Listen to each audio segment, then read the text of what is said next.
Hello guys, so as you might have seen that many attempts are being made to hack our accounts and यार ये सब देखकर ना मुझे काफी हंसी आ रही है टू बी ऑनेस्ट कि क्या ही डरपोक लोग हैं यार ये मतलब सोचो 20-21 साल के बच्चों से डर गए ये। मतलब कौन होता है जो खुद को इतना महामानव कहलाता है, खुद को इतना विश्व गुरु कहलाता है, लेकिन जब इन्होंने देखा कि 20-21 साल के बच्चे अब इनका मजाक उड़ा रहे तो ये अब सीधा अकाउंट हैकिंग पर आ गए। चलो ठीक है, मान लेंगे अब ये अकाउंट हैक करने में सक्सेसफुल भी हो सकते हैं, और अगर सक्सेसफुल ना हुए तो ये क्या करेंगे, ये अकाउंट रिवोक कर देंगे, ये अकाउंट डीएक्टिवेट कर देंगे या मेरे ऊपर केस कर देंगे। लेकिन ये लोग भूल रहे कि ये मूवमेंट ये इस अकाउंट तक लिमिटेड नहीं है। ये मूवमेंट अब उन पूरे 1.8 मिलियन लोगों के हाथों में है जिन्होंने इस मूवमेंट को खड़ा किया है। तो एक कॉकरोच जनता पार्टी का अकाउंट बंद करके आप कुछ नहीं कर सकते। मुझे समझ नहीं आ रहा है भाई क्यों लोग इनको इतना ये कहते हैं कि दुनिया के सबसे बड़े नेता है, देश के सबसे स्ट्रांग इंसान है, आज तक के सबसे स्ट्रांग प्राइम मिनिस्टर है। भाई कैसे स्ट्रांग प्राइम मिनिस्टर हो आप जेनजी से डर रहे हो? मतलब 20-21 साल के बच्चों से कौन सा दुनिया का कौन सा नेता डरता है यार? क्या चल रहा है, क्यों क्या मजाक चल रहा है? मतलब यहाँ 20-21 साल के बच्चे आपका मजाक उड़ा रहे हैं तो आप उनके अकाउंट बंद करवा दोगे, आप उनका इंस्टाग्राम का पूरा एक्सेस रिवोक वो सब कर दोगे। लेकिन वहां पर चाइना जब हमारी टेरिटरी में घुसता है इंडिया की, तब आपसे एक शब्द नहीं बोला जाता। आप हमारे ऊपर दादागिरी कर रहे हो, आप हमारे ऊपर अपना जो भी आपके पास पावर है उसका मिसयूज करके आप लोगों की आवाज सप्रेस कर रहे हो, आप यूथ की आवाज सप्रेस कर रहे हो। आपकी ये सारी पावर अपने ही लोगों के अगेंस्ट क्यों चलती है, अपने ही कंट्री के लोगों के अगेंस्ट क्यों चलती है? जब चाइना हमारी टेरिटरी में घुसता है तब आपकी पावर कहां चली जाती है?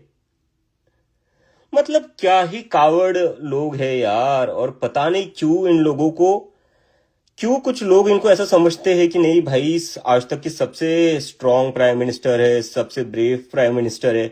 अगर आप वाकई में ब्रेव हो ना तो डरो मत यार, कुछ नहीं करेंगे ये बच्चे आपका। ये क्या कर रहे हैं, ज्यादा से ज्यादा मजाक उड़ा रहे हो, ज्यादा से ज्यादा ये कह रहे हैं कि हमें कॉकरोच जनता पार्टी पसंद है। क्या हो जाएगा उससे? आपका क्या नुकसान हो जाएगा उससे? किस बात का इतना डर है आपको, मुझे समझ नहीं आ रहा है।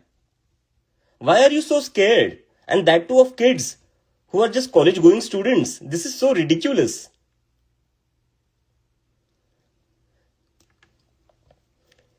मुझे तो समझ नहीं आ रहा है गाइज। अब आप लोग ही देख लो, आप लोगों ने एक मूवमेंट खड़ी करी है। मैं अभी भी कह रहा हूं ये मूवमेंट मैंने खड़ी नहीं करी है, ये आप लोगों की मूवमेंट है, आप लोगों ने खड़ी करी है। क्योंकि पॉसिबल ही नहीं होता इतने 2-3 दिनों में इतने 1.8 मिलियन लोग एक साथ आ जाए। ये आप लोगों ने डिसाइड किया था, ये आप लोगों की फ्रस्ट्रेशन थी, इसलिए आप लोग एक साथ आए हो। और जब आप एक साथ आ चुके हो अब, तो दिख रहा है कि ये लोग कैसे डर रहे हैं, और इस डर के कारण how they are trying to suppress our voices. And there are some people who believe that they are the so called strongest prime minister we ever had. अरे इतने ही स्ट्रांग हो आप, एक प्रेस कॉन्फ्रेंस करके प्रेस कॉन्फ्रेंस ले लो एक। मैं पिछले 2 दिन में कम से कम मैंने 20-25 इंटरव्यू दिए, और और उन हर एक इंटरव्यू में मैंने हर क्वेश्चन का आंसर किया है, चाहे कितना भी डिफिकल्ट क्वेश्चन क्यों ना हो। मेरे से जितना बनता था मैंने उतना आंसर दिया है, मैंने उतनी चीजें एक्सप्लेन करी है। मुझे बता दीजिए, 12 साल से आप प्राइम मिनिस्टर हो, आपने आज तक एक बार भी किसी क्वेश्चन का आंसर दिया है किसी को?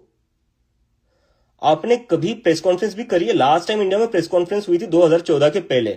12 साल हुए इंडिया के प्राइम मिनिस्टर ने एक भी प्रेस कॉन्फ्रेंस नहीं करी है। तो ये आप किस बात से खुद की इतनी स्ट्रांग इमेज बनाते हो जब आप 20-21 साल के बच्चों से डर रहे हो? This is laughable, this is ridiculous. But I think ये जितना हम लोगों के पीछे लगेंगे, जितना हम पर अटैक करेंगे, अभी हैक करने का ट्राई कर रहे हैं, फिर एक्सेस रिवोक करने का ट्राई करेंगे, और मैं पूरी गारंटी के साथ आप लोगों को बता रहा हूं जल्दी मेरे ऊपर केस भी फाइल कर देंगे, और उसके लिए मैं मेंटली प्रिपेयर हूं।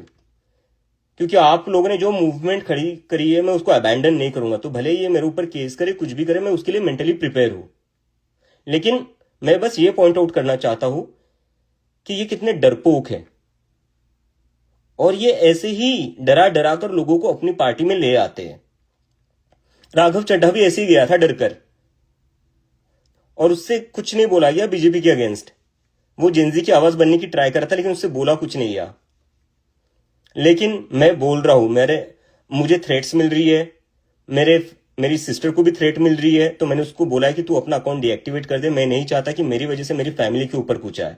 मैं नहीं चाहता जो मेरे फ्रेंड्स है उनके ऊपर कुछ आ जाए, just because I am taking a political stand. But now that I have taken a political stand, I won't back off, but I just wanted to expose how scared, how coward this people are, and I hope that you are realizing it too.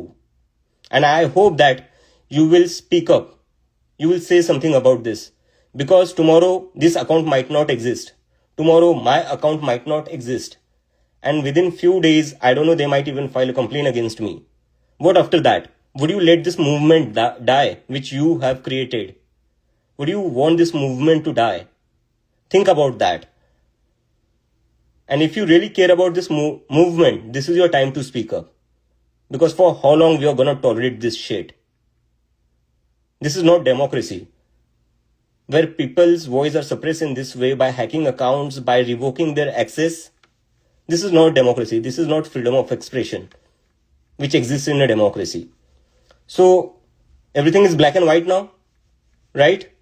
And I hope that you people will carry forward this movement. Even if these accounts get deactivated, I hope that every one of you, each one of you, will keep raising their voices, because this is not just about one person. This is not just about one cockroach Janata Party handle. This is about the millions of Gen Zs of India who are frustrated with the system. Now, this is in your hand. The future of this movement is in your hand. And I trust you. I know that you guys will carry it forward. Even if this account doesn't exist tomorrow, I definitely know that you guys have finally decided to speak up and you won't back off, just like I have decided not to back off. Alright? So yeah, let's fight it out.